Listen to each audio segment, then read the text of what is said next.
यहाँ पर आपको ताज़ा तरीन ब्रेकिंग न्यूज़ से आगाह करते चले, तालिबान का अगला टारगेट कश्मीर की आज़ादी है। वीडियो वायरल हो गई। हिंदू कौम को बताना चाहते हैं हम पाक फौज और अवाम के साथ शाना बशाना खड़े हैं। कश्मीर तो हमारा है, छोटा सा टुकड़ा हासिल करना कौन सा मुश्किल काम है। हमने पूरा मुल्क फतह कर लिया है। मोदी सुन लो, जिस तरह हमने अमेरिका को रुलाया तुम्हारा हाल भी वैसा होगा इंशाअल्लाह। भारत सुन ले, ऐसा ना हो आप धमकियां देते रहें, हम दिल्ली और मुंबई में झंडे लहरा दें।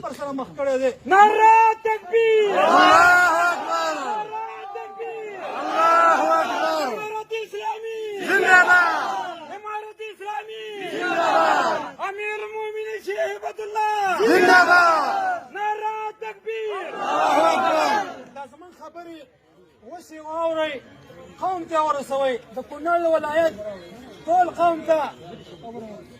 د کونړ ولایت ټول قوم ته ځوان دی سپینګیری دی ماشوم دی هرې طبقې والا دی زمونږ د خوا نه ورته ډاډ ورکوي زمونږ د خوا نه ورته اطمینان ورکوي عوامو ته خو به سل په سلو کې اطمینان وي هغه خلکو ته مې اطمینان ورکوي کوم خلکو چې زمونږ په خلاف باندې جنګ کړی دی هغه موږ ته راځي زمونږ نن دشمنان نه دي هغه خلک به زمونږ د نن د هېڅ ته ورونه وي موږ به ورته د ورونو په سترګه باندې ګورو د هغې نه علاوه خپل عادي ژوند ته راوګرځئ خپل عادي ژوند کوئ خپل کاروبارونه کوئ خپل تجارت کوئ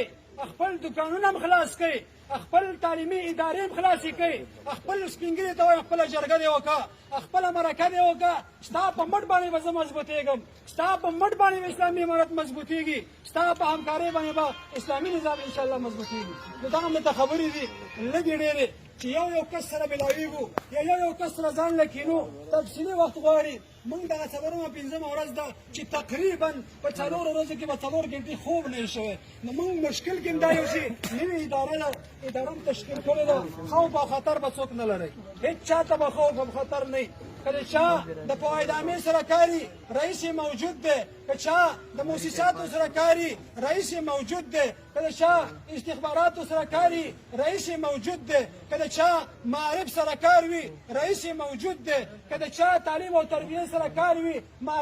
مسؤل موجود دی څومره شعبې چې د حکومت د استعمال دپاره وي هغه لله الحمد موجود دي دغه وجه دا ده چې اسلامي امارت د پخوانه نظام ټاکلی دی مسؤل د ولایت معلوم دی نوره کابینه د ولایت معلومه ده صرف خلک بدل شوي دي هغه علاقه ده هېڅ چا ته اجازه نه ورکوو نه دا اجازه ورکړې نه اجازه ورکوو چې څوک تاسیسات وران کړي څوک خدای نخواسته مکاتب وران کړي څوک خدای نخواسته سړکونه وران کړي یا څوک خدای نخواسته نور زموږ او تاسو چې منابع دي شتمنۍ دي د ملت دا ورانې کړي دا چا ته اجازت نه ورکوو نو په دغه سلسله کې د چا د ولایت پر